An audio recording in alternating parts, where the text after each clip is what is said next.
Chaque jour, Charles et Carole vous présentent la leçon de l'école du sabbat.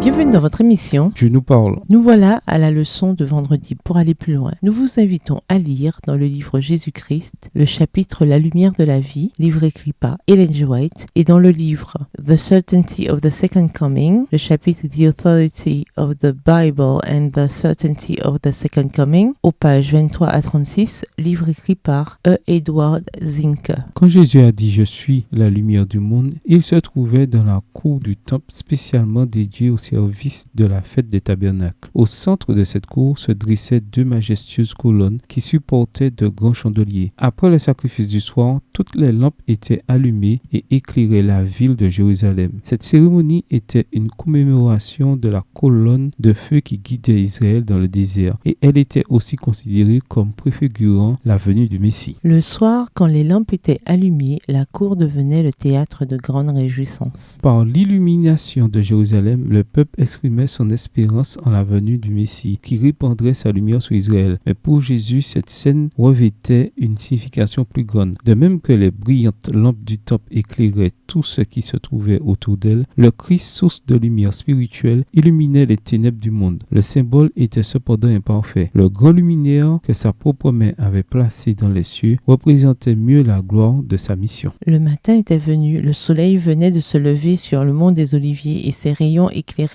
de leur lumière éblouissante les palais de marbre et faisaient étinceler l'or des murs du temple. Quand Jésus, attirant l'attention sur cette scène, s'écria « Je suis la lumière du monde ». Extrait du livre Jésus-Christ au chapitre 51, aux pages 417 à 418, écrit par Ellen G. White. À méditer, en classe, parlez de votre réponse à la dernière question de jeudi. Quelle vérité cruciale enseignée par la Bible ne pourrons-nous jamais, même en principe, apprendre de la science? Par exemple, la croix, ou la résurrection, ou le retour de Jésus. Quelles autres vérités bibliques importantes nécessitent une révélation si on veut les connaître? Réfléchissez à la chute de Lucifer, cet être parfait qui avait une telle connaissance intellectuelle de Dieu et de ce qu'il est. Pourtant, malgré tout cela, il s'est rebellé contre lui. Qu'est-ce que cela nous indique sur la réalité du libre arbitre dont nous disposons nous aussi? Pourquoi nous faut-il choisir à chaque instant d'abandonner cette liberté à Dieu? Au revoir. Et à demain si Dieu veut.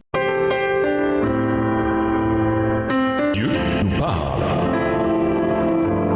Chaque jour, Charles et Carole vous présentent la leçon de l'école du sabbat.